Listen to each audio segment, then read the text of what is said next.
Hello everyone, welcome back to a new video. In today's video, I'm gonna go a little bit deeper into my recent weight gain journey and also in how I got my period back. I got tons of questions in the DMs from you guys. I've been trying to respond all of them. I have made a similar type of video about 2 years ago on YouTube. This was also because it was during a time that I lost my period and got it back. But I definitely felt that during that time I made so many different type of lifestyle changes that I wasn't really sure and I couldn't really pinpoint out what exactly actually gave my period back. I think it has more to do with an overall stress, where this time I made some very specific lifestyle changes and I'm excited to share them with you today. Before we're hopping into the video, I just want to make very clear that this is my personal journey. It might be inspiration to you, but I am not a doctor and I am not anywhere near a dietitian or anything, so always make sure when you're making big lifestyle changes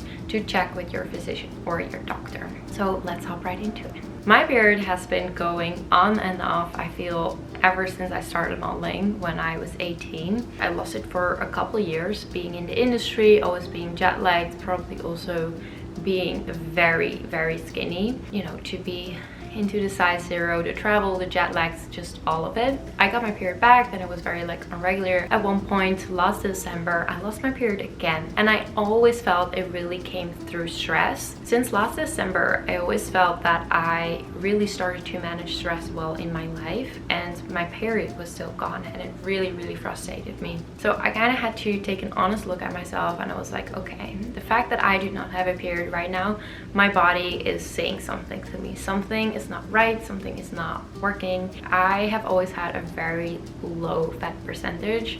Even as a young kid, I've been an athlete before, obviously throughout the whole modeling world. It's really hard for me to actually gain a lot of weight and gain a lot of muscle. And I know this honestly sounds amazing. So many people would be like, oh my god, I would have that. It definitely comes with certain benefits, but it's also really hard to actually maintain muscle, which is extremely beneficial for your health. I always love to set personal goals for myself, whether that's in life, in my fitness journey, in all different types of fields. And I was just like, okay, I really want to get my period back. I want to gain weight because my hypothesis was if I would gain muscle and weight, my fat percentage would go up as well and I would maybe get my period back. I also just really wanted to feel stronger whenever I was lifting groceries or if I was on the airport or just anywhere. I just feel it's just such an empowered feeling and I was like, I want to set a new goal for myself to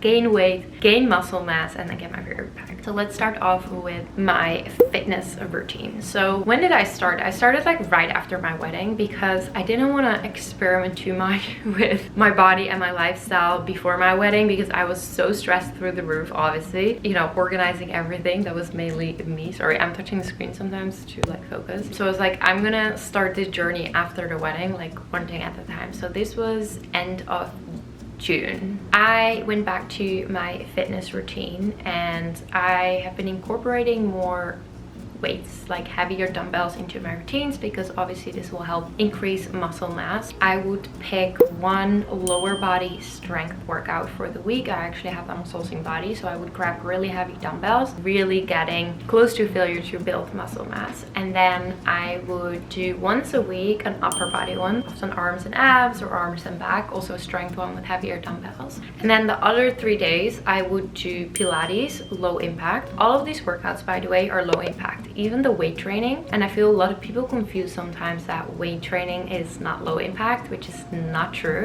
Certain exercises can be completely low impact but still weight training. So the other 3 days I would do Pilates. My body absolutely loves Pilates for core, for stability, to open up my body, for posture, and to really just find that mind to muscle connection. So I would do twice a week strength training, 3 times a week Pilates, and then 2 days of rest. And this routine really helped me. I don't know, I just started to notice that every 2 weeks I was able to lift heavier weights and actually feel stronger.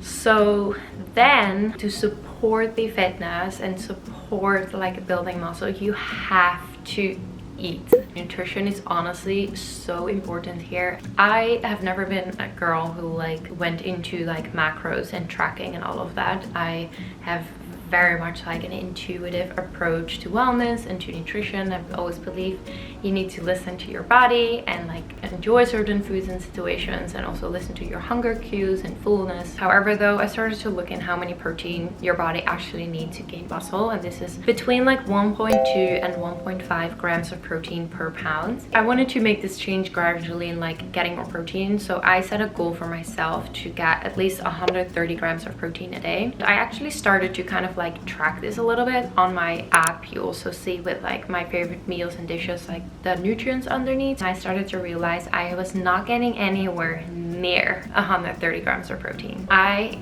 really had to focus on getting enough protein with every single meal and also all my snacks. So let's start with breakfast first. Sometimes I would delay my breakfast a little bit, and not on purpose of like intermittent fasting or anything, but more because I wasn't hungry and I rather ate a little bit later. But right now I kind of just force myself to actually have breakfast first thing in the morning. It's also much better if you have caffeine, because having caffeine or coffee on an empty stomach can really spike your cortisol. So obviously I wanted to have my matcha in the morning, so even if I was not hungry, I would make a breakfast, and I actually really enjoyed it. Like, breakfast is literally my favorite part of the day, meals wise, but I was really trying to make sure to put protein into every single meal. So whenever I did like sweet breakfast, I would add protein powders to it.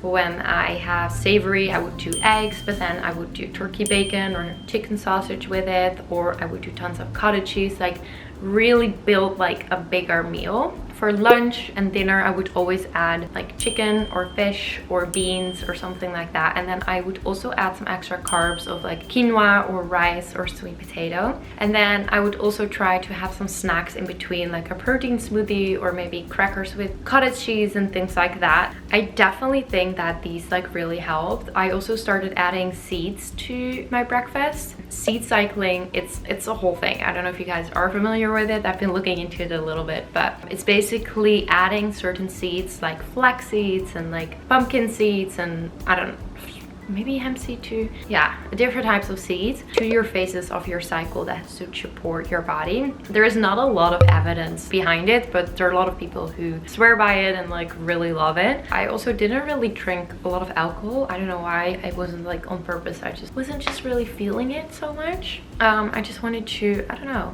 feel my pure self. So that was kind of on the nutrition side, and I think honestly that made the biggest change for me, because after doing that, after adding more protein into my diet, I got my period back literally after 8 weeks, so 2 months. I also think the third thing is like knowing when to rest is so important. Your body needs to be out of a fight or flight modus. I've been really focusing on my stress management and it's been going really well. I have a team now who's working with me on work. I am taking the weekends off. I'm trying to really time manage. I feel it's like slowly coming together, which I am really proud of. It really took years for me to do that. I am not a natural planner, and I'm not an anxious person, but like I get stressed out a lot about certain things, even though it's like not a big deal, and I just cannot control myself. So yeah, I've been really like working on that, and like I think taking rest and having your body rest, doing low impact type of workouts have been absolutely a game changer for me. The last thing that is something I think is very underestimated is really thinking about your goal and embracing your body and like really loving yourself. And what I mean with this, during gaining weight, for me, the hardest thing is that your body is just changing and you're like just not used to it. And I get the feeling when you want to put your jeans on and it doesn't fit, and it's just like, I don't know, your body's changing, right?